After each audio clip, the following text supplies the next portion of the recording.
Alright, I am live. So, I don't even know how to start this as per usual. You guys know how this works. Put your questions in chat and I'll answer them as they come in. My head is just too big with all this hair to actually wear a hat, so we'll see if this pops up. As for the headache, yes, I have one. I realize why. It's because this is my normal, cutoff time. Back when I used to work as a software developer, so I'd be dead by this time. Brother Link has something against me. It says I'm dead.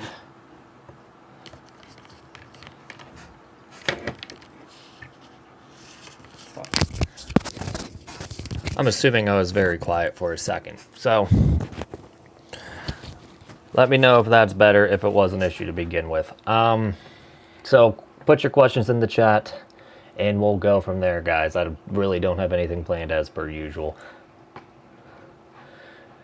So, Forsaken, someone keeps telling me to cut my hair. So what I was thinking about doing was going full cyberpunk and leaving at least this much up and then use a bunch of product and then shave the sides. But I don't have the time for that much maintenance.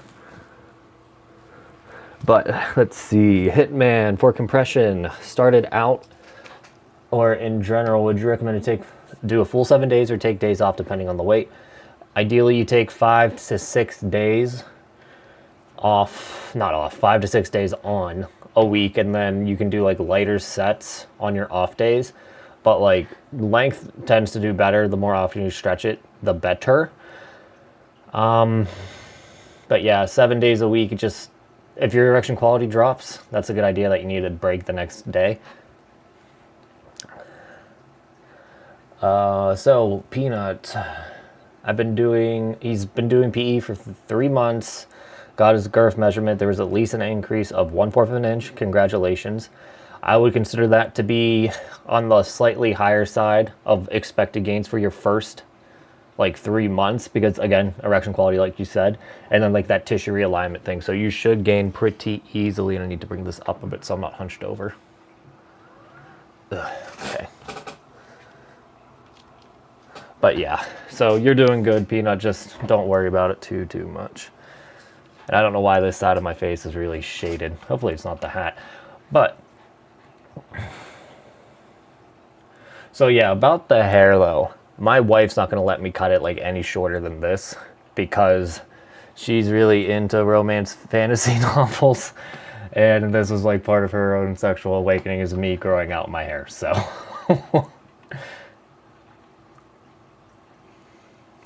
Let's see, Adam. Thoughts on going into the pump soft for feeder sets? I don't want to arouse myself 3 times a day for PE. My guy, you should probably just be getting erect 3 times a day by accident. If you have a healthy erection response, as long as you're not watching porn, you should be fine, dude. It's not going to cause any weird issues or anything like that, sexually speaking. But don't pump soft. You can get semi-erect and then pump up fully. But in general, the more erect you are when you pump, the better the results will be.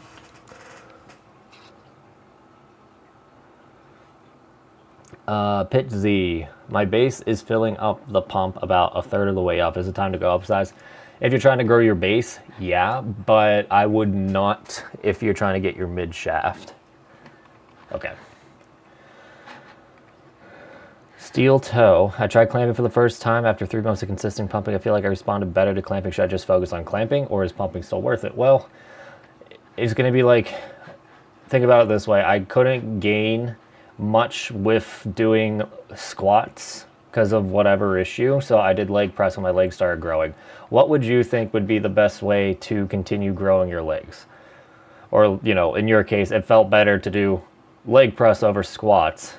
You'll probably have better results doing leg press. So while I think you're going to be better off doing pumping long term, if you're one of the guys, the 10 to 20% of guys that are just going to respond better to clamping, do it.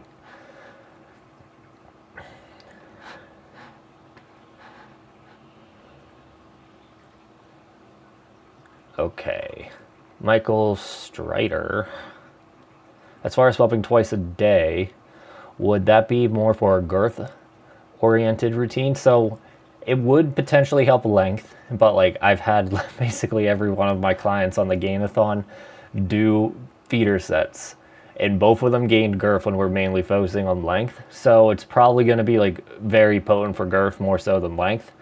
So probably don't do feeder sets that often. Like do one feeder set, don't do two. It's a good way to think of it.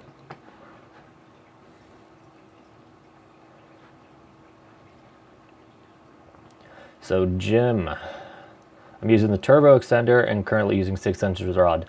I need to get up to 8-inch rods if I want an 8 BPL as a goal. Well, actually more likely you'll need to get up to the 9-inch rods because you're going to be stretched out farther than normal, right? So like if you want your normal erection to be 8, then you probably need to be able to stretch to like 8.5, 9.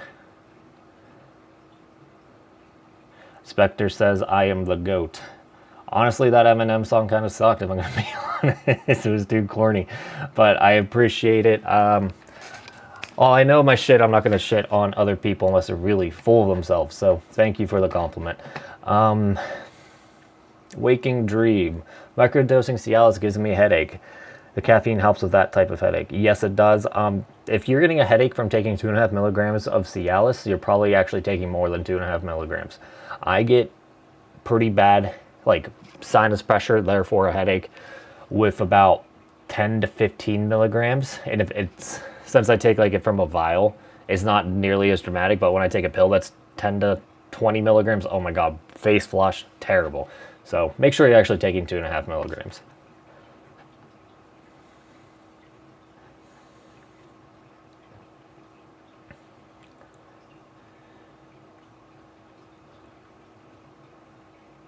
Let's see.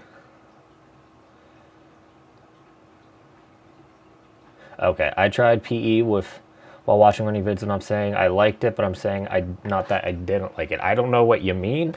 I do have like follow along routines on Pornhub, so I guess it would make sense to do PE at the same time. Hello, Destroyer. How much time for manual stretch to get gains as Trio? Trio. I don't know. It wouldn't take too long, honestly. Like 20 to 30 minutes seems to be the sweet spot for most beginners.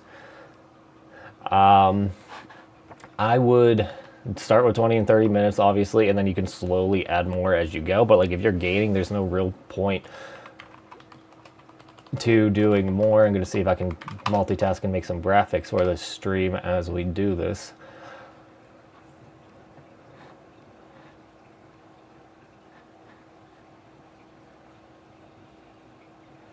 DJ Hardsmell, when pumping for girth gains, how often should I be increasing the pressure? I'm still hitting 6 to 8% expansion with 31 kPa with your recommended routine. If I want to get 1 inch, would I need to get up to 60 kPa eventually? So like if you're using my smart pump, it doesn't go past 50 kPa.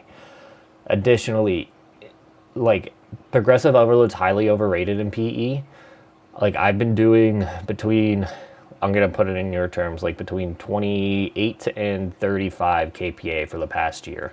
And I'm still gaining, right? So don't worry about it too much. Just do what you can. If you're getting 6 to 8% expansion, it's not that big of a deal to even think about progressive overload because you're expanding, your tissue's stretching, and that's all that matters at the end of the day.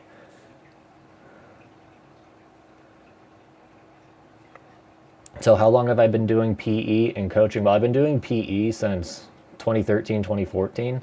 There's about a 2 or 3 year period off, but for the most part, I've been doing PE since then, poorly for about half of that. So like I was doing PE really well at the beginning and then PE really well for the past 2-3 years or so. But in between that, I was doing a lot more work than I really needed to. And then I started coaching and I stopped coaching 2021 through 2023.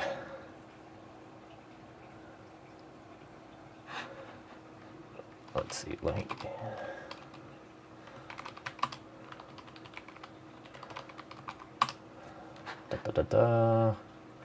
Just doing one thing over here. I should have done this before the stream. Okay, Samuel. When the new sizes are bringing to PMP for vacuum cups, why is the narrow Chinese cup better than the deeper long one? Solely because it is much harder to create an air pocket at the very tip. And like, honestly, I was talking to someone about the very long vacuum bells today. If they just made the bell shorter and kept the same diameter, they'd just be a lot more effective, right? So for me, it comes down to having first shitty sleeves in someone's system is going to destroy any chances of success with that device. And then if the bell's too long, there's too much room to create a vacuum in it. And that's going to open up the chance that you're just going to make a vacuum pump for your glands and grow your glands rather than actually stretch your dick. And then if you have a shitty valve, which is kind of common for these custom ones, it's going to allow a lot of air in, and then you can't really use the water method either. So like, to me, there's just a lot of bad vacuum cups that are popular right now, and it's a personal preference thing. But like, anything overly long, like if it doesn't actually match your gland shape, is just not going to be that effective.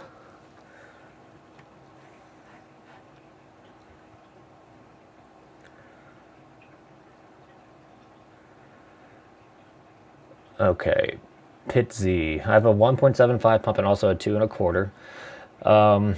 7 and 8 Gs feels 7 to 8 inches of mercury feels way more intense in the 2 1/4 than in the 1.75. There's a reason for that. If it's the same vacuum, what is it?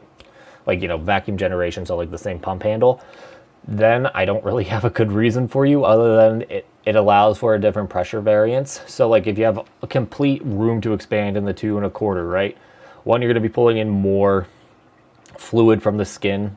The skin's going to be able to stretch more. And since, let's say if you're packing like the bottom third of the 1.75, the bottom half can't expand, so you won't really get any pressure. But when you jump up to the 2 1/4, you're going to be able to feel a lot of that pressure. I've also noticed that like, if the 2 1/4 versus the 1.75 is a thinner cylinder or a thinner base, it changes the feel of it just because of how it's pressing against your pelvis. So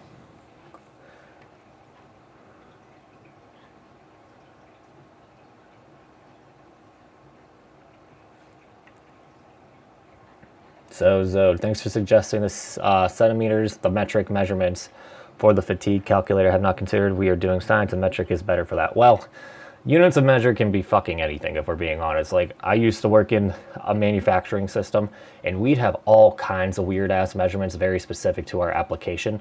None of them were metric. So it really depends on the context of what makes the most sense for you. But that being said, I know Perv does mostly metric. I do inches because it's very easy for me to convert since I've been working with Imperial all my life. So it doesn't really matter as long as you're reporting consistently.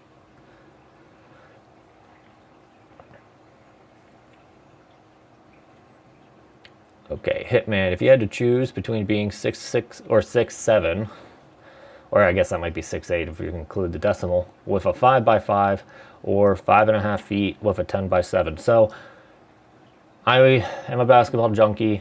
My goal is to go D1 for college and, you know, pipe dream, make it to the pros someday, right? So being 6'8" would have been perfect for me because I actually had skill. I just didn't really have the height. I would deal with the 5.5, 5x5 dick if that meant making millions in the NBA, right? But like, more realistically speaking, 5x5, 5 feet, 5 inches with a 10x7 would be fantastic for my business right now because of how fucking big it would look on me. So it's a wash. I'd rather not choose either because I like being slightly above average in height with an absolutely huge dick. So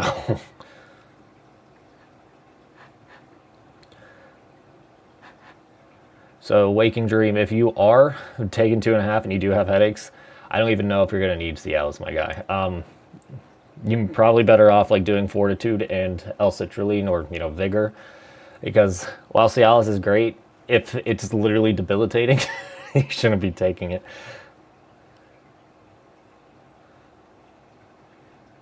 All right, I am going to leave my dogs in.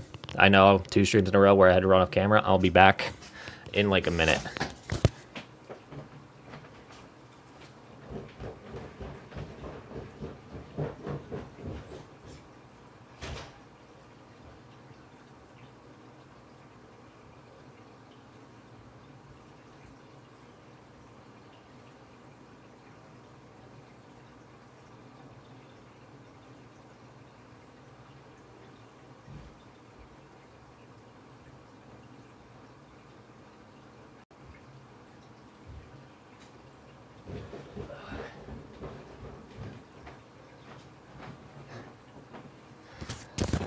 Sorry about that, guys.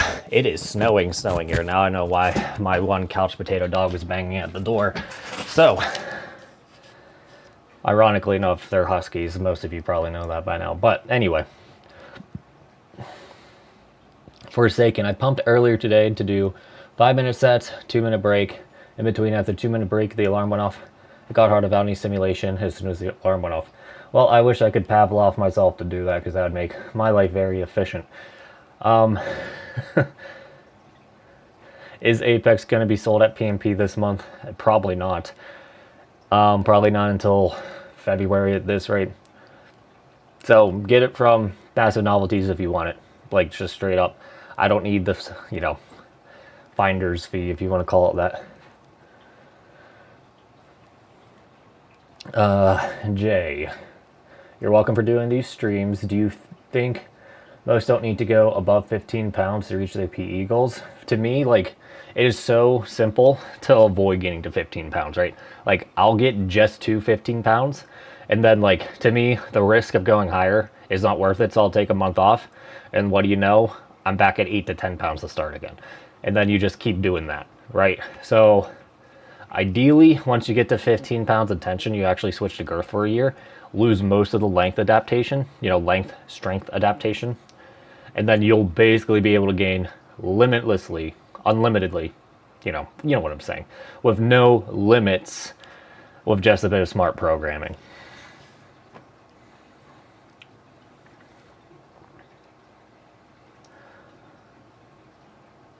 Hitman, I noticed that Cialis doesn't do as much as it used to anymore.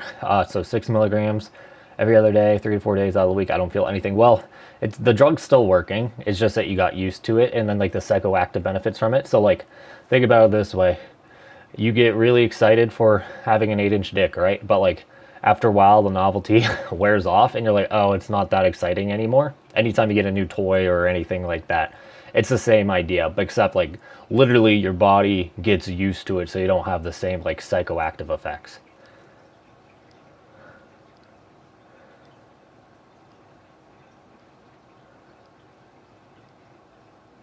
Every time I check YouTube, you're live. What's going on? You just have a very in sync schedule with my live stream scheduling, I guess.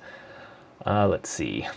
Garako, do you think vibration is more effective than heat? Like, scientifically speaking, it should be, just because it directly stimulates the stem cells. Therefore, you get maximum response every time you use vibration, while heat just slowly breaks down collagen. It's literally the premise of cooking meat. The higher the temperature, the more the collagen fibrils snap, the chewier the meat gets. So yeah, vibrations is going to be probably the most important finding, at least compared to like any of like the additive stuff in the past 5 or 6 years.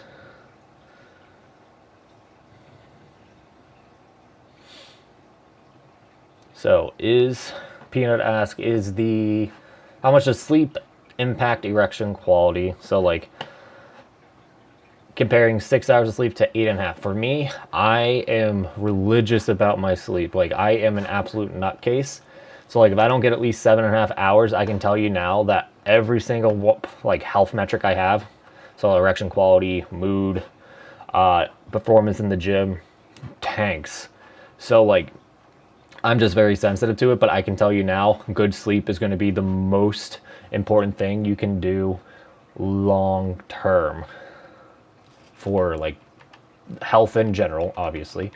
And then, sorry, trying to work on this banner thingy. Where's my questions? We'll move you to this monitor so I can see it. Enzo, so for manuals, what's effective for length gain short stretches like 30 stretches? And then I don't see the difference between push, hold, and release for one push and hold for 30 seconds. So like, if we're talking like from a physiotherapy standpoint, a stretch between 30 seconds and a minute is going to elicit the most elongation to the collagen, while also causing the most fatigue. So the more often you do 1 to 2 minute stretches, or I guess 30 seconds to 1 minute in this case, the better. But yeah, like as for rest periods, it doesn't really need to be anything crazy. Like 15 seconds at most between reps is going to be your best bet.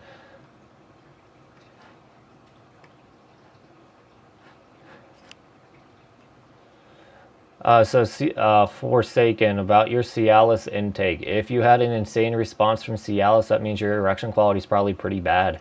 So look at other health metrics, or it could also be your anxiety that doesn't allow you to fully, what's it called, guys? Not elongate, but fully expand. Yeah, that's the word.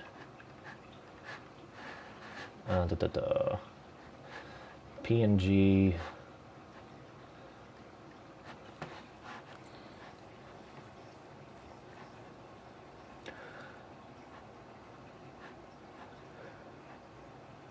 Jeff Hayes, can you explain? Dude, most people gain more than others. We all have different genetic potentials. So, like, the main limiting factors that I come to notice with penis enlargement is going to be one, response and flexibility. So, like, the faster your collagen can get flexible, the more you can gain quickly. And that hits the wall very quick. All right. And then the other thing is how many stem cells you have in the penis. So like the more stem cells you naturally have in your penis, the higher the turnover rate you can have, and therefore you can just produce more collagen faster than normal. So like if you have 20% more collagen or stem cells in the tunica albuginea compared to the average, I can almost guarantee you will gain 20% faster just because you have 20% more workers to get the work done, right?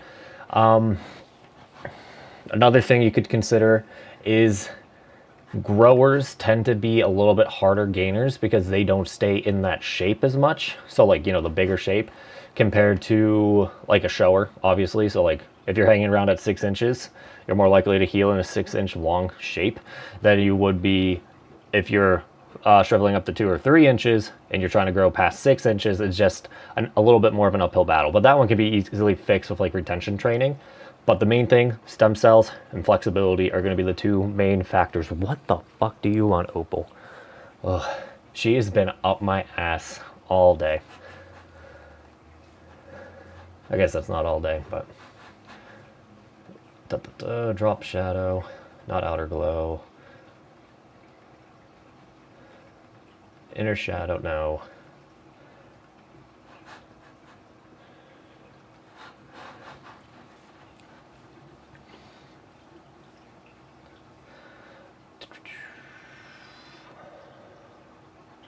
Hey, BD, my balls are high up on the shaft. What can I do so that they hang? So there's literally a premise called, or like more accurately, a fetish called ball stretching. Ball stretching is either done with like a silicone band to keep your sack pulled tight all day, or some people actually get ball weights and hang it off their sack. If you're a beginner, all you really got to do is literally tug on your sack and then tug on your nuts a little bit and they'll slowly drop down. Then you get like a ball stretcher, or if you're crazy, ball weights. I got to close my door. I don't know if you saw the anger in my eyes dealing with this little demon.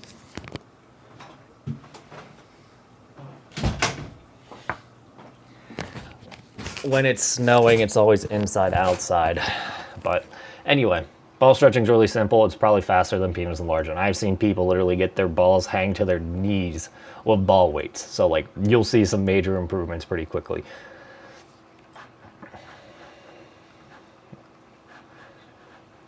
PNG, export, documents, new folder, live stream elements. Okay. Open and link it in. Oh, I guess it's untitled -1. All right. Where were we?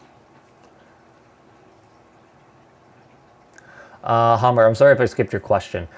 I'm about 4 months in and I still get red dots when you pump. Any advice? One, pump up slower. So like instead of going as fast as you can, pulse a second. So 1, 2, 3. You'll still pump up just slower. Is a good way to make sure your capillaries just don't burst from the pressure.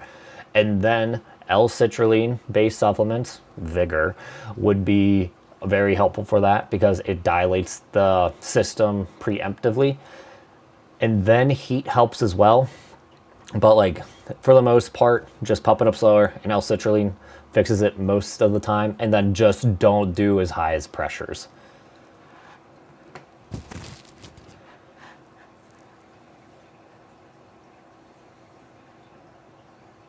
So Hitman, about compression hanging. I'm about to buy fractional weights, but I've been using dumbbells with blue elastic band that come with it. That's even good. Or I'm a dumbass. So like the fractional weight's obviously a plus. Weight is weight. If you want to be a little bit safer, get a plastic bag and put soup cans in it, because a soup can is going to be like, I don't know, a pound, and like you'd be pretty much a micro plate, just bigger, because you know it's food. Where is my OBS? We're going to add a source, image, like and sub, browse. Where the hell is it? It's in documents. Sorry guys, give me 1 second. We're gonna rename it if it allows me.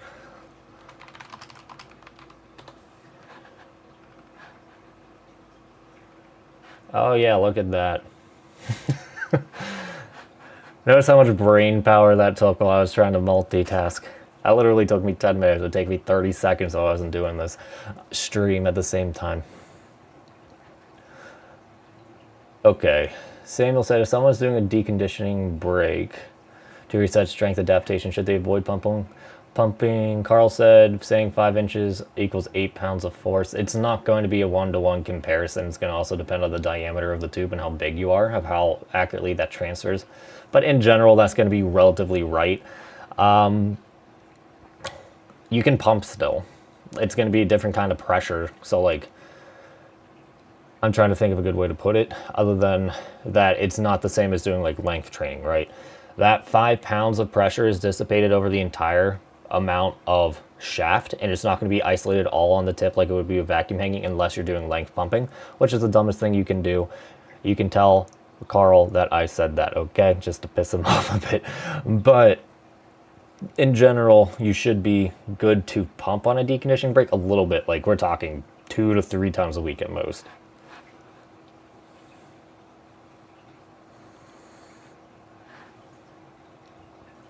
Peanut, how much do you need to be in bone press to be 7 inches non-bone press? Let's say like 20% body fat. So like, if you looked at my most recent post on Reddit, and you really should if you wanted some weight loss motivation, I was about 20-ish% body fat when I first started. My fat pad was 1 inch. So like if you want to be 20% body fat and have a 7-inch non-bone press dick, you're gonna have to be at least 8 inches long. And then obviously it's probably easier just to get leaner to like a healthy 15% body fat. And for me, that literally dropped my fat by half down there. So like I have about a 1/2 inch fat pad now.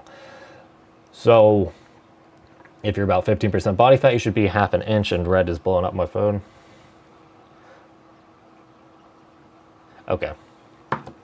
Nothing about what I said on the stream so far.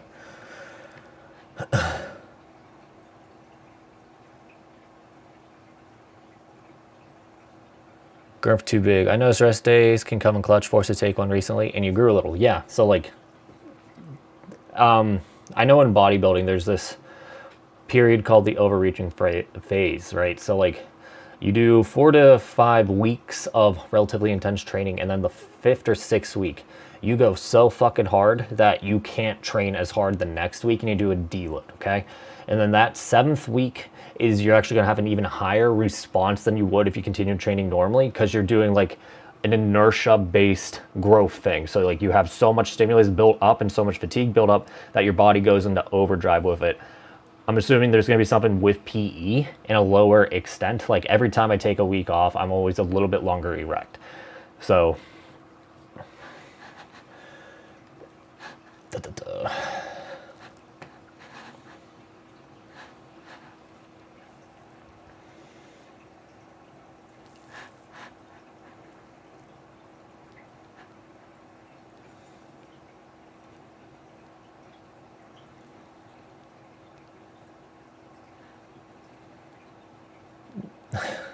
let's see.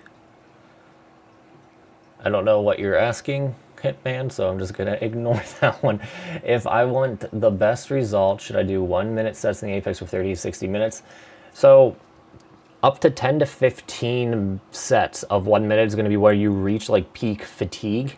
And then what I teach after that is like you can do like 5 to 10 minute sets. This is called the interval length protocol. If you're looking for actual details, there's a video on this channel. I know there's a post on Reddit explaining it too. But the idea is you front load all the hard work at the beginning and then you set the shape afterwards with the longer sets, so you don't have to be constantly hooking and unhooking. You can do it a little more passively then.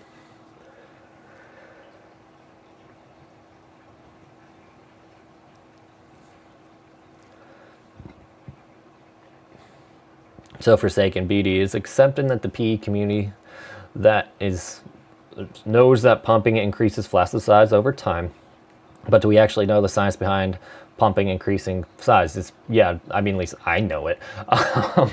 So collagen is going to build up, right? And one of the main differences between a grower and shower is the relationship between elastin and collagen. So the more collagen you have, it's harder for the elastin to pull it all back in. Therefore, the more collagen you produce from PE makes you more of a shower and each time, right? And then with like your blood vessels developing, there's more pressure in its natural flaccid state that flares it out more as well. And I'm trying to think.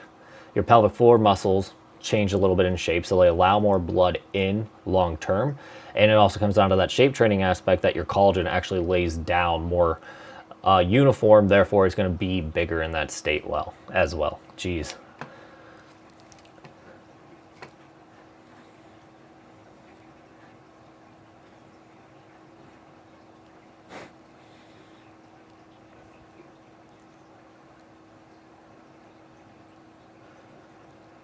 Forsaken again. Speaking of ball stretching, I have to start that as well. My balls hang so close to my dick, it looks smaller. Well, when you pump, it should actually stretch out your sack a bit.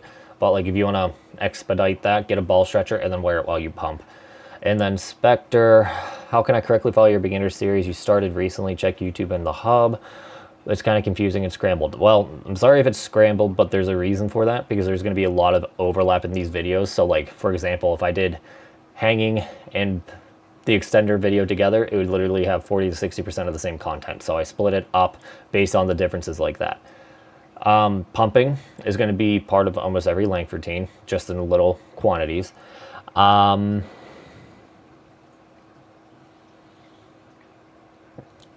else is there?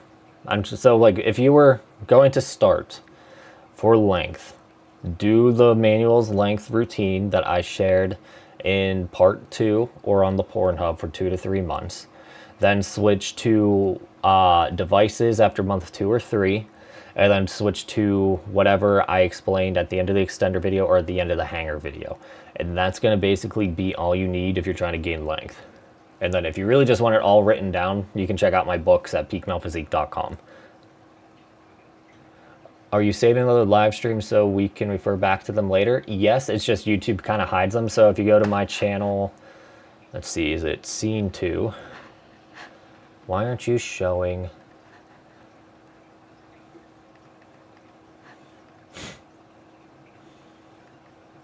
Okay, there we go. So if you go to my channel, YouTube.com.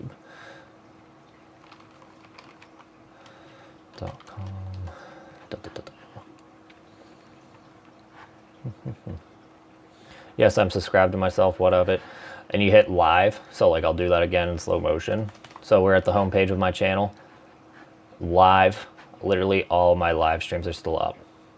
And like some of them are going to be highly outdated at this point, but like, you know, they are there if you really want to see my ugly mug again.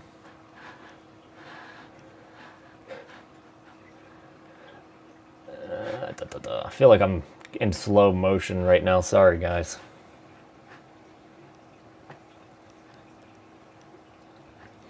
Okay, so Jim, you always say we want to dilate during pumping. What does that mean? So in the most basic sense, pumping is dilation.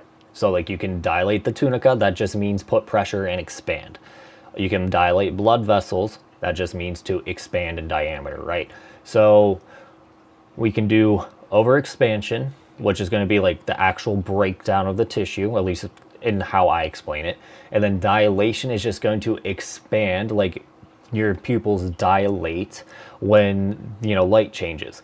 So that's the main idea. When I say dilate, I mean more so that we're trying to get expansion, but not overly fatigue the tissues.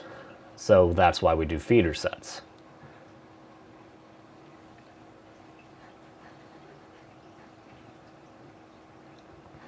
Gaddafi, what's the best length routines only in pumping? There is no really good routine for pumping, if I'm being completely honest, just for length. It is putting all the pressure completely around your dick. And just based off of basic surface area, since most of your dick is on the sides, it's going to blow out more than go up. Even if you try to length pump, it's going to be a very long and tenuous process to try to gain length. I've actually never seen pictures of people gaining length with air pump. Now, it was an interesting development on LPSG where this horse-hung motherfucker basically started wearing silicone sleeves while he pumped. So that way he would compress the shaft and then it was forced to go up the length of the silicone sleeve. While I don't necessarily recommend doing it that way, it is a potential avenue. What I'm thinking the issue with that style would be is that it's going to compress so much that it's actually going to cause damage if you're using too tight of a sleeve. So be very careful.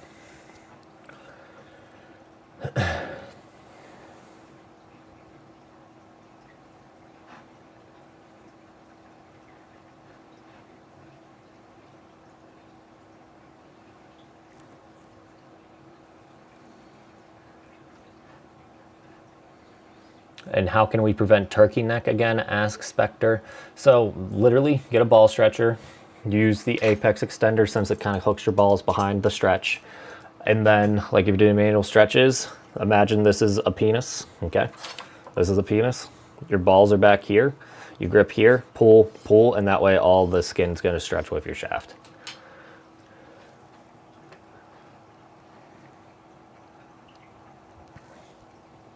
Destroyer, BD, is an inch a year impossible with vibrations? I'm asking for as a seasoned PEer. So I gained 3/4 of an inch in about, let's say, 8 to 9 months. Okay, with vibrations being the burnt of it, and I gained like a 1/2 inch in 4 months.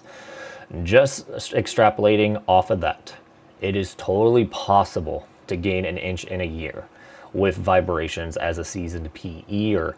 I just don't know how likely it is at this point. And again, it's still possible to gain that much as a seasoned PEer without vibrations. It's just like you have to be a bit lucky and you have to actually stick to it for a whole year and then know exactly what to do when you are slowing down. So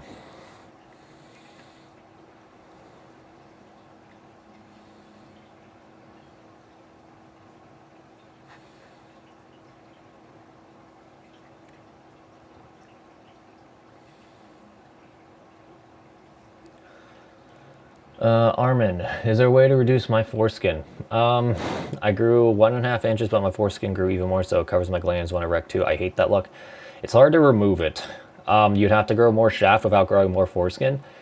It might just be easier to get a minor circumcision at the end of all this, dude. I'm trying to think of a good way to not stretch the foreskin while stretching the shaft, but like if it's already overhanging, you have so much of it that like it's probably going to get in the way of like vacuum hanging, so it's not going to be a good idea.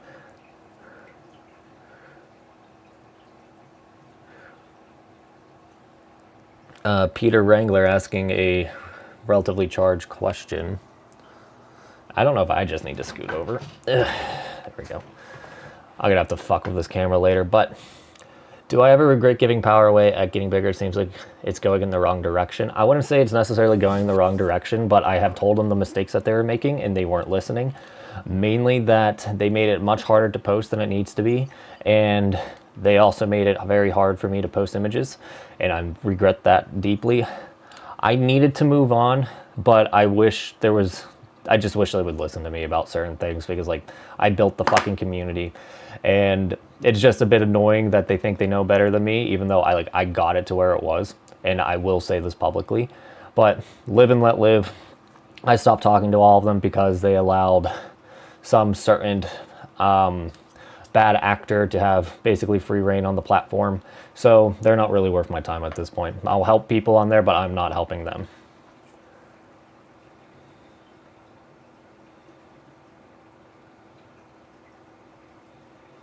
Football moments, your top 3 manuals ranking. So obviously manual stretches is going to be the best thing for length, period, if you can't get a device. Then it's going to probably be BFR massage, because that's going to do a lot of work for you before you pump. And basically the tissue's relaxed, and you can dilate it even faster. Then I want to say diamond and jelk, so that's going to be the tunica shears. So you get semi-erect to make a little V shape, and then you go along the top, or I mean more accurate, you go along the sides, avoiding the top. So that way you massage the corpus cavernosum and the tunica albuginea without putting any pressure on the pedial nerves. So you get the massage mechanics with that, and the minor compression as well. So that would be my top 3 manual stretches: BFR massage. Was the other one? Tunica shears.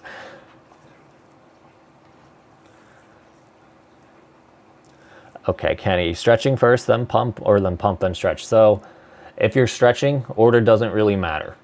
But for like vacuum hangers, and mainly compression hangers can have this issue too, if I'm being honest. Mainly for comfort though. Vacuum hangers, when you pump beforehand, you can irritate the skin enough that it makes it easier to pull up, and therefore easier to get a blister. So in my experience, anytime I did, like all of my blisters this year came from me pumping before I did length work. So that was my issue, but I'm also just too big for my vacuum belt. That was the other part of the issue. With compression hanging, if you pump first, you basically have all that swelling, and you're trying to compress it down even more than normal, and it can be very uncomfortable. So that's the main reason why you shouldn't pump before using the male hanger, for example. So Eddie, 7x6 non-bone pressed above average, big, huge, is going to be huge in most circumstances. So like, again, I'm a relatively large man. Like, I'm not the biggest man around, but I'm like in the 90th to 95th percentile in height. And then girth, weight, it depends. But like for a healthy man, I have 40 to 50 pounds on me compared to a normal guy my height. 7 inches non-bone pressed is going to be that much. Okay. Now, again, I'm a big guy. If this was a small female, it'd be gigantic. 6 inches in girth, again, let's see. I got salt up here because I was eating, but this might be a good proxy for it. Oh, this is like 7 inches in girth. Okay, this is not a good proxy for it, but what I'm trying to say is like 6 inches in girth is like the equivalent of being 8 inches non-bone press. So it's just fucking gigantic. Most inexperienced women will have very difficult times taking it right off the bat. Eddie, best way to get your balls from getting sucked in the tube. All right, back to Peak Mal Physique, just because I need to promote my own products. peakmalphysique.com. We have 2 products in the same kit, Comfort Bundle Pack. So we are looking right here. So if you get a ball stretcher with the pump sleeve, of course, that was just badly planned UI. Refresh the page. There we go. So the ball stretcher is going to keep your balls literally farther away from the cylinder. And then with the pump sleeve, it literally keeps skin from getting pulled in. So that way you keep your balls out, and then you keep the skin out so your balls really can't get pulled in. Not saying it's going to make it like, a dream down there, comfort speaking, but it will help a decent bit, especially if you're in between sizes for pumps. This also is a general rule, so like you can get the same products in a lot of different places. It's just Peak Mal Physique. You can support me and get it for a relatively good price, $15 with free shipping in the United States. Now, where did my chat go? Oh, yeah. And I didn't realize this wasn't taking up the whole screen, whatever. Control plus. I don't even know how many people actually look at the chat here, but it's helpful for after the fact.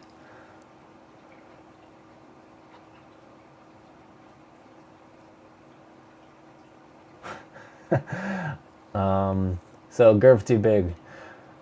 Absolutely, I'm pretty sure you were talking about the time off. I noticed if I edge my Gerf explodes in size, but it's not gains. Is that normal? I checked on the sub. They said it's because of the corpus spongiosum. So if you edge, you're basically getting more and more aroused as you go, right? And that's completely normal. If you pay a bit of attention during sex, I can almost guarantee you your masturbation boner is going to be a little bit smaller than your sex boner. And then the closer you get to orgasm, the more those muscles contract and the bigger your erection will be. So like the closer you are to release, the bigger your dick should be. At least like if you have a normal like pairing ejaculation response and orgasm response, because if you actually get really good with pelvic floor manipulation, you can ejaculate and not orgasm and then keep going.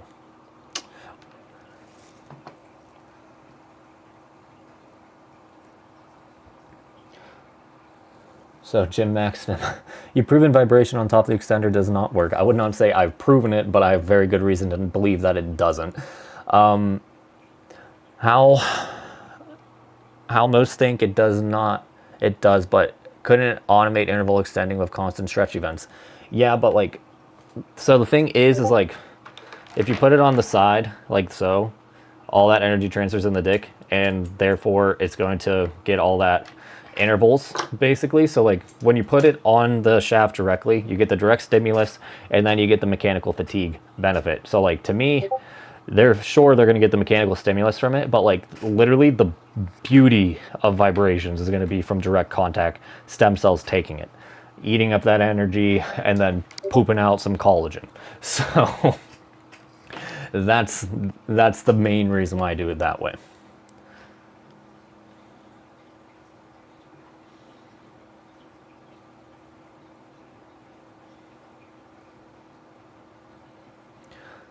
Okay, and then Gerv too big, back to his another comment. I've heard manuals increase metallo matrix proteinase 9 expression. That helps explain the extra flaccid hang. So when I was saying like shape training, that's what MMP releases. So like low tension is going to release more MMP, and then that's going to make your collagen sit more smooth, which is going to make you bigger.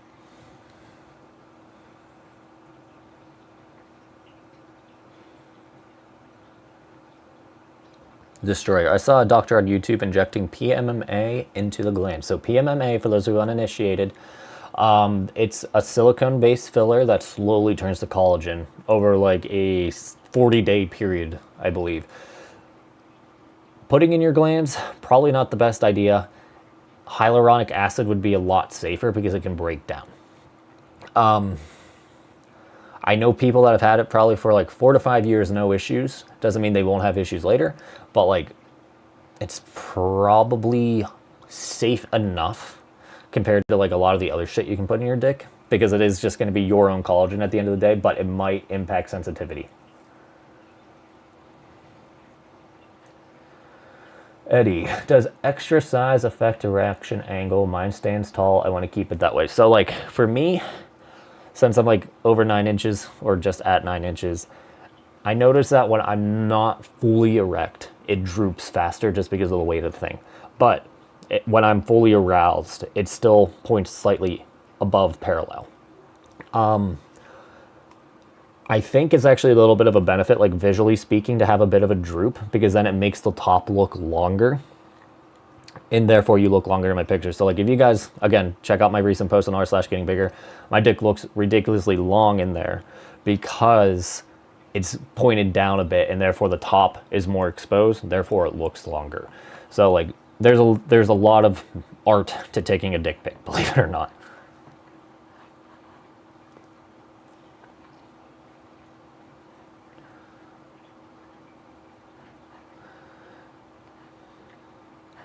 So Jim Maxim, if I've stopped growing with a vacuum cup based hanger or extender, would switching to compression method help, like male hanger? It's possible, but more likely, dude, if you just take a month off, or 1 to 3 months off, come back, you'll start getting length again. It's more so that you probably just gained strength adaptation more than anything else. Changing the stimulus pattern could help, but like according to my model, it's not needed as much as just a break is. Robbie Barter. Realistically, going from 5.5 to about 6.5 to 7, how long would it take if I follow all the guidelines from your book? So like, if you're lucky, you get an inch in your first year and then about a half an inch in your second year, and that would put you at 7 inches, right? So it would take you about 2 years, best case scenario. If you follow the routines in my book, which might need a bit of updating just to like make it a little more easy to follow. That's the one pitfall of my book, if I'm being honest, is that since it's an update every time, sometimes the updates can be a little unclear on when to do something. So I'm probably going to have to just sit down, rework how I schedule the routines, which wouldn't take me too long. It's just a matter of finding the time. Anyway, if you guys have the books, you'll get that update for free for life. All right, Jay Brody, do you think vigor would help improve pumping results, or is it just a recovery aid? So this goes for any L-citrulline supplement, but it will help avoid discoloration. It'll help with erection quality when the time L-citrulline is active in your system. Particularly with vigor, we have some L-arginine in it. It's a specific type of L-arginine. Vasodrive is the brand name. And it hits the system faster, so that way you get the benefits faster. But it's going to help with erection quality. It's going to help with discoloration. Therefore, it's going to help with expansion and avoid like potential injury as well. It will also aid recovery, but it's going to be like helpful, but not absolutely necessary. Can I swap feeder sets for something like piss pools or any other shape retention? Yeah, obviously. I'm sorry. So feeder sets are my favorite way to do it, just because that makes me fucking ridiculously big all day, right? But like, it's just impractical for some people to pump twice a day, 3 times a day, whatever. So if you do piss pools, you're going to do like the most bare minimum version of shape retention. If you do like an all-day stretcher, it's going to be much more effective than piss pools.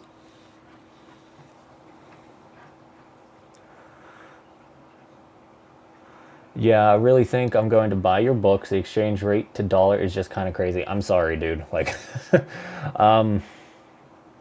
Waking Dream, if you're on, we could probably look at making the price better for certain demographics or, regions.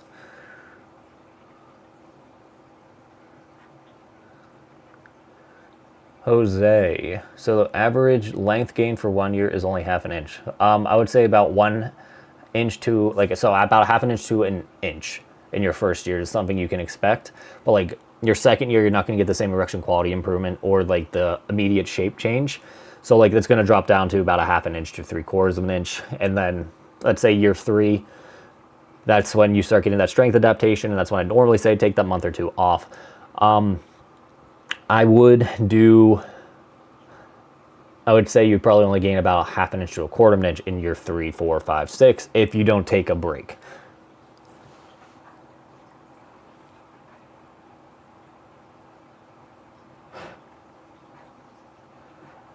Did I buy Hawk Tula coin? No. I believe most cryptocurrency is a scam. Like, if we're being completely honest, it is unrealized, unspeculative, or it's purely speculative capitalism, right? So like there's no real value behind it, period. Like, so let's say you invest in real estate, it's going to be based off of the property of the land, and there's always going to be the value of the property, and there's always going to be some value in land, right? With fucking Bitcoin, it is like a couple of electrons floating on everyone's computers. There's no real particular value in it, and it's very easy to manipulate. But anyway, swap that. So Sam, Hank says 10 to 12 inches of mercury. I can't go beyond 8. Am I messed up? No. As much as I love Hank, I don't like his recommendations based off of that. I say anywhere from 5 inches of mercury to 15 inches of mercury is going to help you see gains. There's a few reasons to it, but basically, if we talk about this from like a bodybuilding perspective, you can't expect a new guy to come into the gym and be able to do 135 on bench right away, even though that's going to be like the basis of strength, right? So you got to work up to 135. So in our case, you got to work up to 10 to 12 inches of mercury. I rarely pump above 12 inches of mercury. I'm usually at 10 inches of mercury, and I have gained a lot of girth. So it's a recommendation. It's a guideline. It's not something you need to gain. It's just like, this is your target, but like obviously everyone's going to be different. That's why I have a huge range between 5 to 15 inches of mercury.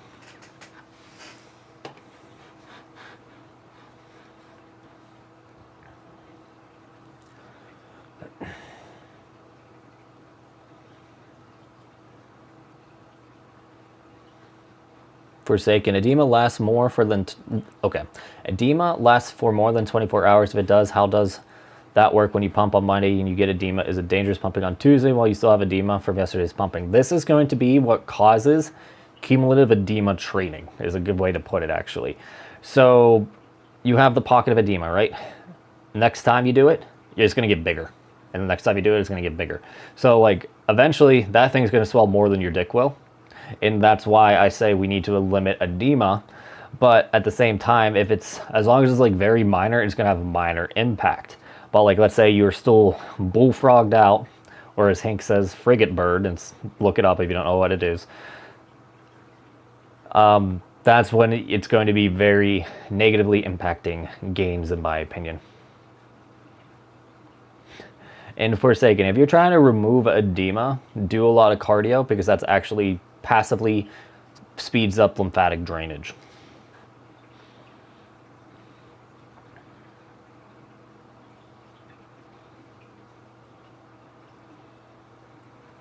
How was my Thanksgiving? It was great. I didn't see my mother-in-law, ironically enough, so that was good. Other than that, diet went well. My family's super chill, so like, you know, easy peasy. Not excited for Christmas though.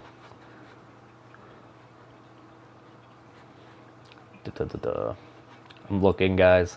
So RF, a realistic expectation for length and girth using manual stretches as a beginner.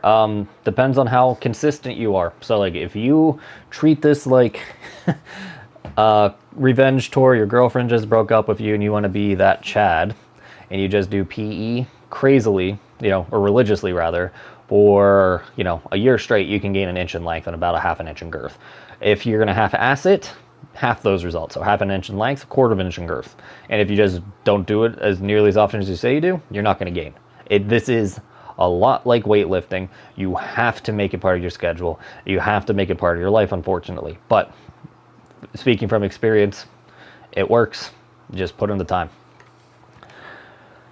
And Girth Too Big says, don't get circumcised. While I generally agree with that, if you have so much foreskin that you look more like a elephant down there, like with this trunk, than a dick, it's probably a good idea to get some of that removed. There are different levels to circumcision too. So like, you can get a high and tight circumcision. That's going to be probably the worst circumcision you can get from like a sensitivity and use standpoint. And then you can get a low and loose circumcision, and that's going to allow for the most skin ruffling and keep your balls where they should be. So if you are going to get circumcised, I will always recommend getting a low and loose. As someone who had a high and tight circumcision from birth, you know, because I didn't have a choice in the matter, but it looks much better low and loose than it will high and tight. And it won't impact PE. So Bryant, what steps do you take to prevent edema while pumping to maximize gains for girth? So first rule is don't do a shit ton of time. So like, I used to pump for 40 minutes to an hour. I learned recently that anything over a half hour is going to be the tipping point where your dick literally cannot expand anymore without rupture. So like, after about 10% of bloat, your tissues start to break down and snap. So if we don't have any pain, obviously our skin is what's swelling more so than the tunica albuginea. So 30 minutes maximum for pumping in one session, that is. Then shorter sets. So anything over 10 minutes is going to lead to a lot more edema. The shorter the set, the less chances of edema is. There are some guys that will get more edema at shorter sets because like it acts more like a hydraulic system for them for whatever reason. It's something you got to play around with. I say 1 to 3 minutes for interval pumping, and then for traditional pumping 5 to 10 minutes. But yeah, time total, set training schedule, and then you want to make sure your pressure is not insane. So like, again, this is one of the reasons why I don't like Hank necessarily saying 10 to 12 inches of mercury. If you are physically at your best, at like your natural erection is only 5 inches of mercury, right? Going to 8 inches of mercury is probably going to be your like actual limit to how quickly you can overexpand. But if you go to, let's say 10 to 12 inches of mercury, but you have such a low erection capacity for pressure, it's going to actually pull in a lot of swelling to quickly fill in that vacuum rather than blood pulling in that, filling in that vacuum. So pressure, total time, set time is going to be your 3 main things to limit edema.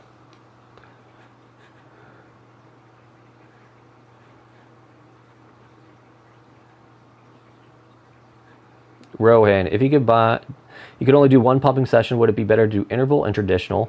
And how many total should you do the pump for? So if you can only do 1, you are actually probably better off doing like an interval length protocol style for pumping. So we'll do interval pumping at the beginning, let's say 7 to 8 sets of 2 minutes. And then we'll do 10 to 15 minutes of 5-minute sets.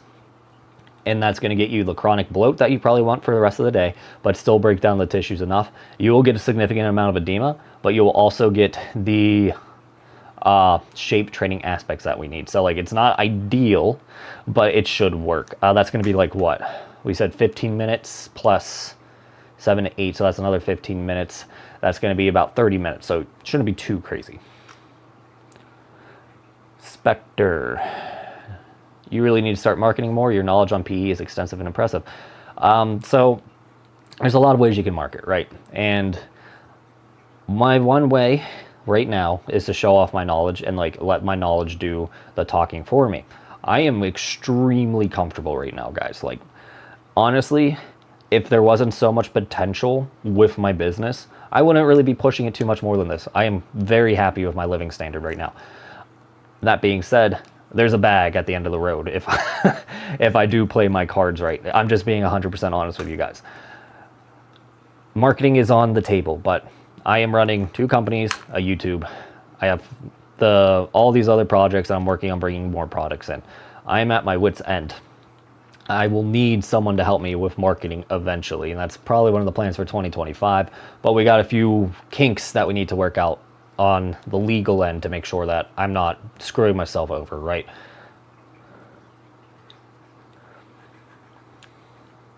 Samuel Turner.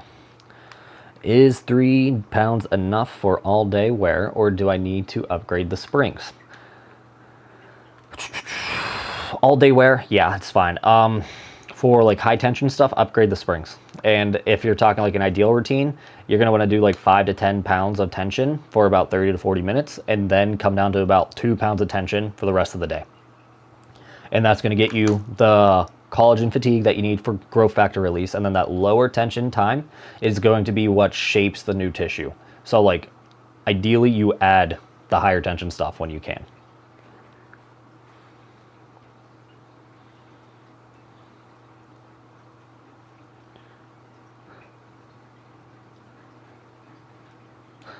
Chris Daughter, can you ban commissions on r/getting bigger? I do not have any relation with Getting Bigger leadership at this point, other than my assistant Red, who's still a moderator there. If they want commission-based affiliate marketing on there, that's fine. It's none of my business. That being said, it is quite annoying, and I feel your pain. But those questions are better brought up to the mod staff at r/getting bigger, whether it be a post or a mod message, than telling me to tell them, because we are not on good terms.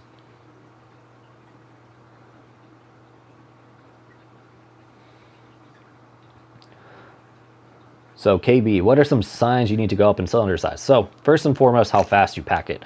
For me, if you can pack the tube you have within 10 to 15 minutes, over 60% of the way up, you probably want a bigger cylinder on standby. So what I would tell you to do is, let's say you are 2 inches, or have the cylinder as 2 inches, you can pack that bad boy in about 10 to 15 minutes. So, 40 to 60%. First set, do that. Second set, go into your bigger 2 1/8 cylinder. That way you will not limit expansion anywhere, but you won't also have the issue of the skin being pulled in at the base.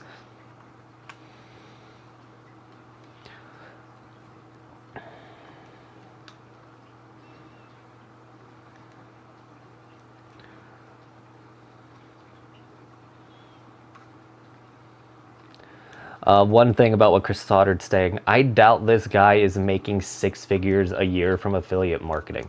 Like, trust me, the market cap of PE is not that high. He's probably just making shit up so he looks cooler than he really is. If I think I know who Mikey is, that sounds very accurate.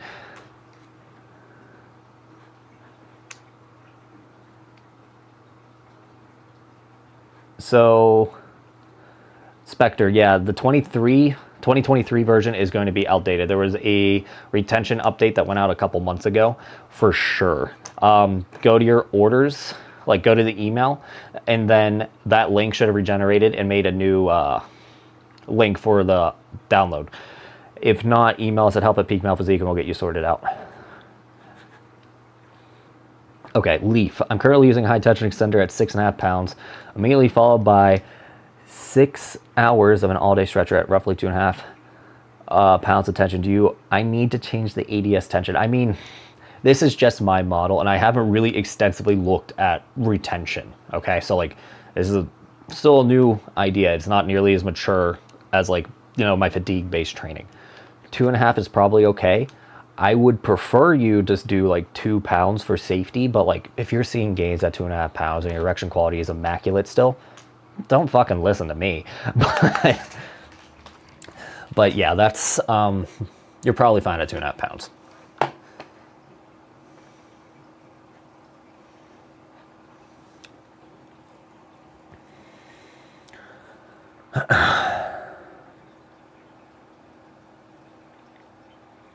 Okay, Garocco, what are the best things to do to increase bulge? Is that genetic?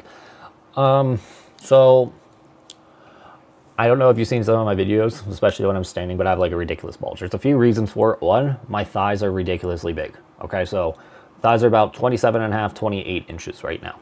There is no room for my dick to sit between my legs.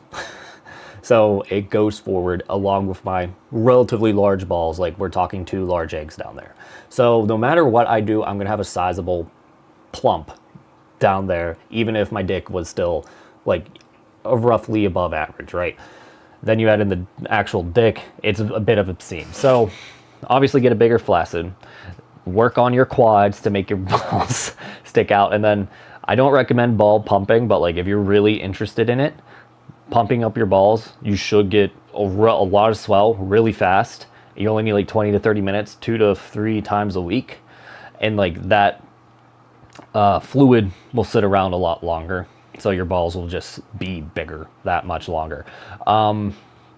Then I like wearing underwear that has a pouch, mainly for comfort reasons. But like if you have nothing compressing you in the front, you are going to have a lot better, showiness. So like I wear, what are they? They're the Hanes pouch underwear. So like if you look it up on Amazon, you can find them. I do cotton and none of the sport bullshit because it just causes chafing for me, but that might just be because of my ridiculously big legs.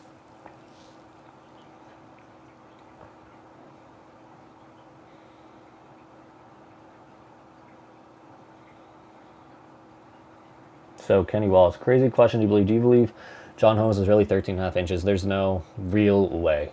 Okay, so we talked about this last week, I think, but like the guy is maybe 5'9". All right. I'm going to stand up. Remember, I have about 4 inches in height on him. This roller is 1 inch shorter than he was claiming, if not 1.5 inches shorter. There's pictures of him erect online. Okay, let's see how much this is going to give me.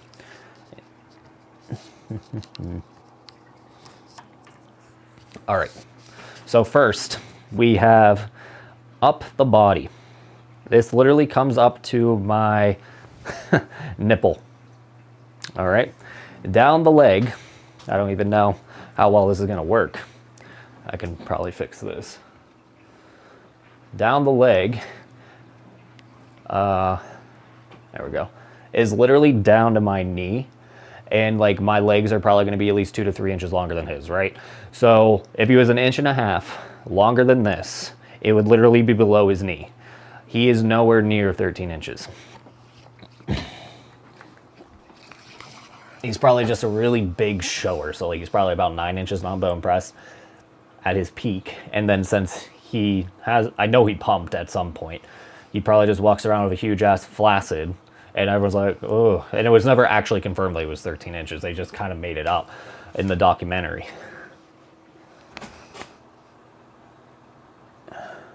That's 21. We needed this at 24. Okay.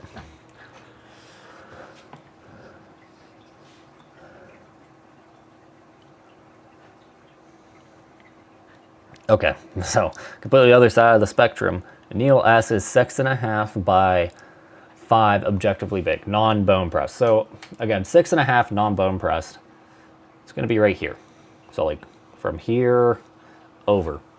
Depending on the individual, it's going to look big. So like if I was a normal sized man at 5'9", this would look pretty big sticking out of me. For, you know, it's all objective. So like applying an adjective to something is an opinion. So big is going to be always opinionated, but statistically speaking, 6.5 non-bone press is going to be like the equivalent of being like 6'2", 6'3", off the top of my head. So it's tall enough, right? You're going to be called tall. It's more than likely you're going to be called big. But like if you're walking around expecting to be called big, you're probably going to be a little disappointed because it's not something that, I don't want to say women care about, but like they're not going to go really out of their way unless they're trying to compliment you.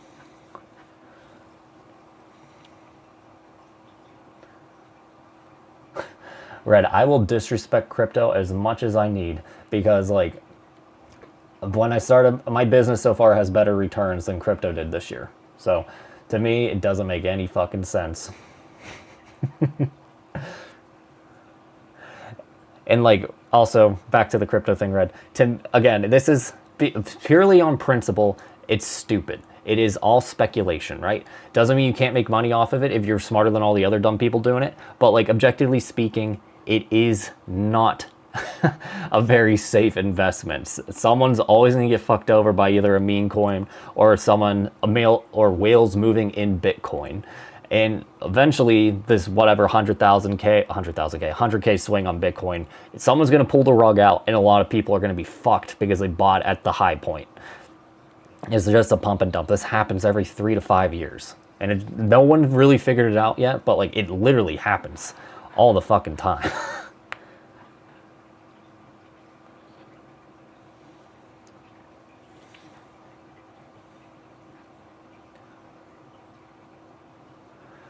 Gaddafi Yaki. So if we're looking at the best routine for length, it's going to require about 30 to 40 to maybe even 60 minutes of a high tension extender or hanging.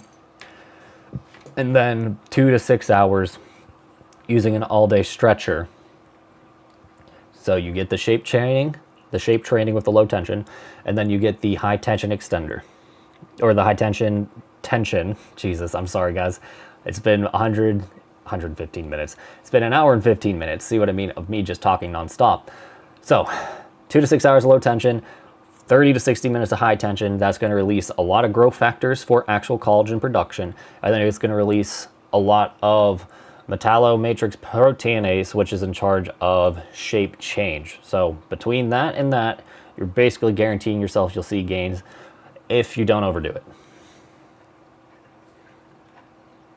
Rohan, I just try to speed through this because I'm only going to be on for another 15 minutes, guys. I've been 30 days clean from climaxing. Why? Do you think me doing PE 1 to 3 times a day, basically edging and affect the pelvic floor? I've noticed a little pelvic floor tightness and erection quality. Are you sure it's just not your prostate swelling to the size of a grapefruit because you didn't fucking come? Like, oh my God. I'm sorry for making a joke, but honestly, dude, semen retention is one of the worst things you can do to yourself as a man. There is temperance, and then there's insanity, right? So, like, you should probably not masturbate more than once a day, right? If you have a partner who's relatively sexually active, you should probably just hold it for your partner. But going that long without ejaculating is going to lower your testosterone levels and like significantly increase your risk for prostate cancer long term. So just jerk it, dude. That being said, if you're edging as much as you say you are, that's a very good way to get pelvic floor fatigue. So yeah, it's not that you probably have pelvic floor issues as much as you just have a tired pelvic floor. If you take 2 to 3 days off from your gooning, you should be fine. And then TJ, is it normal to have pelvic floor soreness after pumping? A little bit. You probably overdid it just a tad, so dial back the pressure a bit. It should probably not be an issue. I'd probably take a day or two off before you did it again, though. Okay, are all-day stretchers noticeable in public? What kind do you have? So I wear relatively tight clothing, so like for me, especially at my size, it is quite noticeable. But if you like wear regular relaxed fit jeans or khakis or whatever, it's not going to be that noticeable. We sell, let's see, scene 2. Wrong button, guys. There we go. A retention kit on Peak Mel's Physique, and there's the combo as well if you don't have the other version, right? So retention kit, we give you 2 straps for $17, $5 for shipping. You know, that's how we do free shipping, guys. It's that's how everyone does free shipping. If you didn't know, they just tack it on to the other price. But you get 2 straps, so that way if you have really meaty legs or if you have a really small waist, you can wear it a different way. Then we also have this for $40, depending on $60 if you get all 3. But again, that's with free shipping. But you get the whole kit and caboodle, the vacuum hanging cup, the clip you need for hanging, and then the retention stuff as well. So if you want to just get started with retention and you don't have any of the stuff, you can get like whatever size you have. So a medium, for example, it's going to be 80% of you guys, and you can save a couple bucks by not getting the larger bell or the smaller bell because you just don't need it. But the retention kit, if you already have shit, this is going to be a really easy, just plug and play solution because it's going to work with most vacuum cups.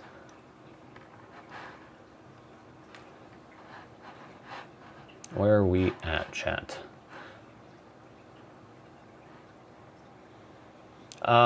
Waking Dream, if you're watching, I just saw this question from Real Estate Dre. What's 10 inches of mercury on the auto pump? Let's make a tool that's just a kPa to inches of mercury conversion. So we do that, and then maybe I saw PSI a couple times, and I can't remember the other one, but maybe millimeters of mercury. Just text me during this. Oh, you're probably still on here.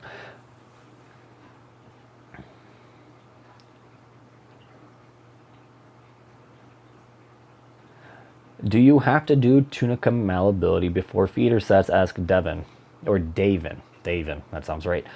You don't have to, especially if you plan on doing it later in the day. So like I've noticed that relaxation response lasts about 24 hours to like 36 hours. So like if you're doing it at least within a 24-hour period with the feeder sets, no big deal. And since we're not trying to overexpand with it, we don't have to be necessarily as primed to easily overexpand. So you do not need them.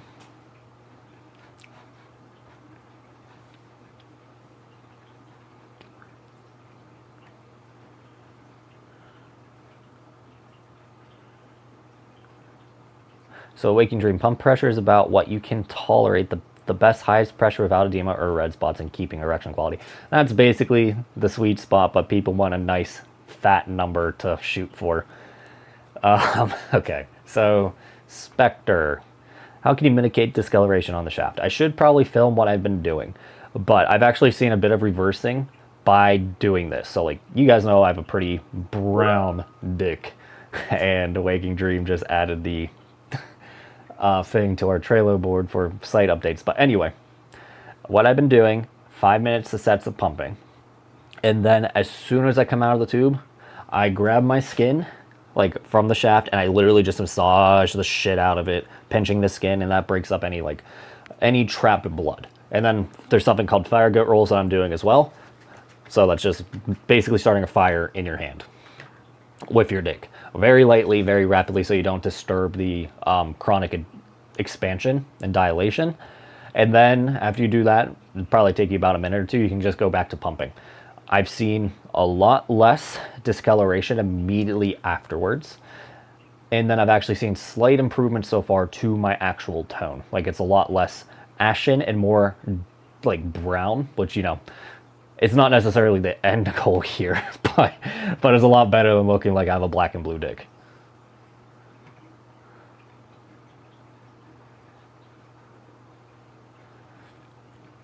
So girth too big. Says his circumcision almost got botched. I have to say it. That's why I'm doing restoration. I really hate cutting. I'm not a fan of circumcision.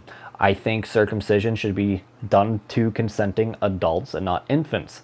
That being said, there are some benefits to being circumcised, but for the most part, it does not outweigh the loss of sensation and like appearance and everything like that. To me, it's more about the consent than anything else, though. Menage. Will I lose size if I stop after a year or two? So you'll lose 2 to 5% of whatever you're at the very end due to loss in flexibility. So you can just assume that you're going to lose about 1/4 of an inch when you stop PE. Then what's going to happen is if you don't keep up with your erection quality, it will slowly drop. And like if it gets really bad for a long period of time, you'll actually see penile atrophy. So you'll only lose gains if you become unhealthy. But like this will happen to any man who experiences poor erection quality over an extended period of time. They actually lose size because you use it or lose it. Holy shit. Okay. It wasn't as bad as I thought.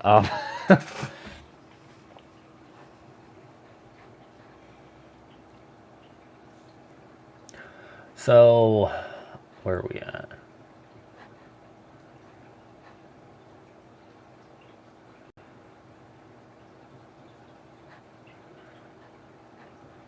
Wow, there was a lot more action than I thought there was. Okay, Jesus.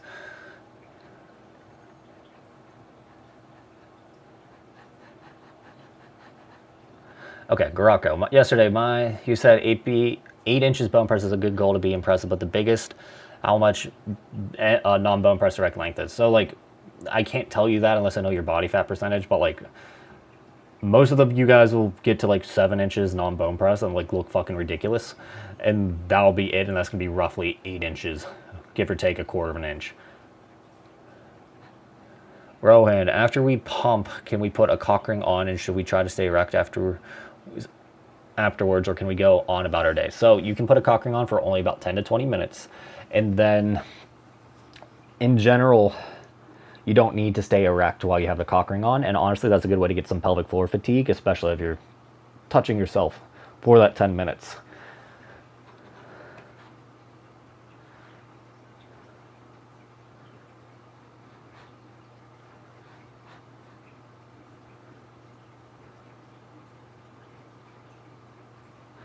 So Forsaken, you might want to consider some foreskin restoration. He says he had a bad circumcision from where he originally was from. But like you can gain a lot of appearance with a bit of skin stretching, like believe me. And then he also asked, would you make a video going through all the drama with the mods at Getting Bigger and why you and Hank left the mod team? I'm not going to throw shit any more than I already have. But someone basically said, he was a good friend of mine, that I was gatekeeping Getting Bigger to the point where I was hurting other vendors, and like it was more about me selling products and everything else. And it was never the case. I went out of my way, in my opinion, to allow vendors on. There's just one particular vendor that harassed my family that I would never allow on r/Getting Bigger, right? So that's where that really started, because I gave these guys a lot of shit for really promoting the foul back system. and they weren't listening to me. So I went public with the original post, but they never told me specifically that it was their idea to begin with, right? And I apologized. I still wasn't a fan of the situation, but I apologized, and that's when I kind of realized it was at the point where I did not have like the mental bandwidth to deal with r/ getting bigger and my business at the same time. But that was what I consider a mistake, because now there's a lot of bad actors on r/ getting bigger because me leaving and not having those guardrails up. A lot of the issue with the mods for me is that I'm just watching our concurrent viewers drop a bit, but a lot of the issues with me and the mods right now is that they never listen to me when it comes to decisions. Like I made these rules 4 years ago, right? None of these mods have been on there except for Red, who they don't listen to either, about why these decisions are in place. So they repealed a bunch of these affiliate marketing stuff, and that's why you see a lot of affiliate posts now. And it was a problem when I was there. We fixed it, and now they didn't listen to me, and it's a problem again. So, and it's not about my competition. Like, I don't do affiliate shit. I don't do product promotions. I tell you how to do shit. You buy my products. It's a really good trade-off, right? But since I now sell products, my opinion is now invalidated because I'm only in this for money and not helping thousands of men with their insecurity. But that's neither here nor there. Okay, I'm going to try to speed round some of these, and then I got to head out of here because I think my dog's going to explode from excitement because there's probably about half an inch of snow on the ground.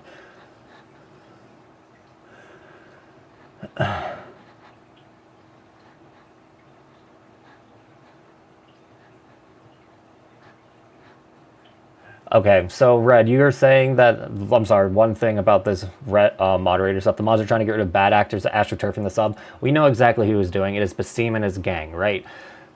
They weren't allowed to do that when I was there. Red, I know you just texted me on Telegram, but I'm just saying one last thing. If they just listened to me, this wouldn't have been an issue. That's all. And you can tell them that. Everyone tell them that. Because I'm just, I'm done with it. I'm done throwing shit. I should avoid the mod talk, you're right, Red, but it was a question and I'm just giving my opinion. Manifesting. If my shaft is purple red from interval pumping working up to 11 inches of mercury for 10 sessions after 2 months, should I take a break from pumping and only stay within the 5 to 8 range? So if you're red and purple from interval pumping at that much, you're probably doing too much pressure, yeah. So take a week off, let those blood vessels fully heal, start at like 7, and then you can pick it up a bit. Jay, what's more effective, 5 pounds with an extender or 5 pounds with an ADS, or is it the same? Why? Extender probably has a slight edge because when you extend, there's pressure here, but it's also pushing into your base. So that way it isolates the shaft better. So 5 pounds of tension with an extender is probably going to be like 7.5 pounds of actual isolation on the shaft. One of the issues with hanging too is, like, since there's only one direction of pull, it's going to pull on your, your pelvic floor a bit more than an extender would. But you can get an insane amount of torque with an extender, so it's probably a wash when it comes to safety with that. Merrick, so you're from Slovakia. My grandmother is from Slovakia, so one tribe.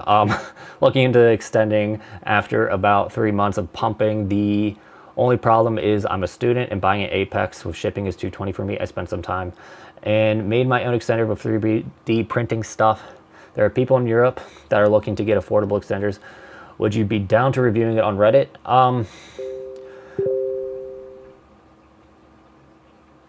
Sorry, Red texted me again. I might be interested, but like, one of my goals next year is to like get a lot of stuff into the Europe market to make it cheaper for you guys, because you're paying what, like 20% VAT, and then whatever the shipping costs, that's another 20 to 40 bucks. So like, if I can just get some kind of warehouse going there, that's gonna open up a huge market for me and then bring down costs for you guys. So it's a win-win. You can email us at help@peakmale-physique, and then Red can send you more details.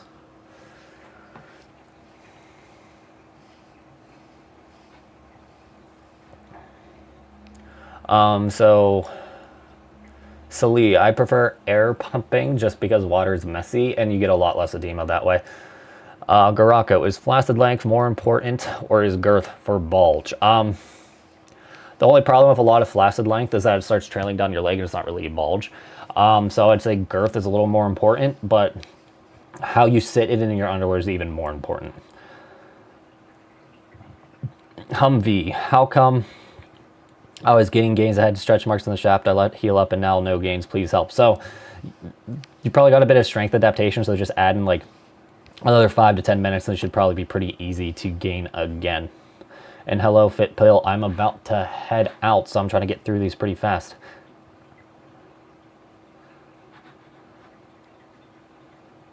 Will you be on Rita True Tide year round? No. How do you stop the fat pad from going forward because it makes the shaft look smaller? You stretch the skin. So like, for example, if you use an extender, your fat pad or the skin around your mons pubis will not pull up. If you're hanging, put your hand on your pelvis so that way the skin can't come up with it. Swaggist, I usually have a little bit of lymphatic buildup around the frenulum, and after I'm done extending, does this mess with my gains? No, it's very normal to have a bit of swell from a pump afterwards. I would have a little bit when I was a bit smaller, and now since I pack the bell as soon as I go in, I don't get any, but it's still very common. It's not something to worry about. PG, I got some vacuum hanging kits. Good job. What's the best way to start off? Look up the interval length protocol on Reddit, and that's going to be your best bet. Red, we really need to get my routines on the website. Clam down, homie. Is bone press measure it too inaccurate? How much of those would have been seen with weight loss and or surgery if you're not fat? So it's the most accurate way to measure. The problem is like if you're excessively fat at 2 to 3 inches of like fat pad, you're most likely have significant erection quality issues that are going to supersede any inaccuracies from not being able to push all the way to the bone. So it's the most accurate you got if you're like within a 30% body fat range. So 0 to 30% is accurate. Iman, there's no real good way to loosen up tight ligament or tighten up loose ligaments. Wait, what is the best routine to loosen up tight ligaments? Okay, sorry, misread that. Between the cheek stretches, 5 to 10 minutes every day. It's gonna help pull that ligament loose and more flexible. Therefore, your dick won't sit as close to your pelvis. What's my... John was very spot on. What's your ancestry? John, dude looks Scot-Irish, spot on. With a touch of German, spot on. And then Slovak as well. I know I look aggressively Scottish, so... it is my last name after all. But what do you think about putting a retention sleeve on for your length work or after length work? It might impact blood flow, but it's probably good enough. I still think a all-day stretcher is going to be better though. And Kenny, you are welcome. I might have missed it if asked, do feeder sets during deconditioning break work? So like you can do them, but like don't do them more than 2 to 3 days a week. Football moments, did you put your chat on live chat or no? I'm not sure what that means. It should be available to you guys. Like there's no delay that I know of. Okay. Hello, BD. I was wondering what to do if I can't go hard in vacuum pump. I don't know if it's a plastic that doesn't get me horny. About Vigor Shield and Safeguard, when should I use them? Okay. So if you can't go hard in a vacuum pump, well, first, if you use lube, if that's the main thing. And then secondly, it's okay to have some rousing visual stimulus, aka porn, to get erect when you pump. You don't have to be erect the entire time, just when you go in. Take Shield and Safeguard either before bed or after breakfast. Take Vigor 30 minutes before PE or whatever gym routine you're doing. It'll be good in your system for about 5 hours. So if you plan your day out right, you can use the benefits of Vigor both in the gym and during PE. Oh, okay, so I'm gonna just explain to him real quick before I head out.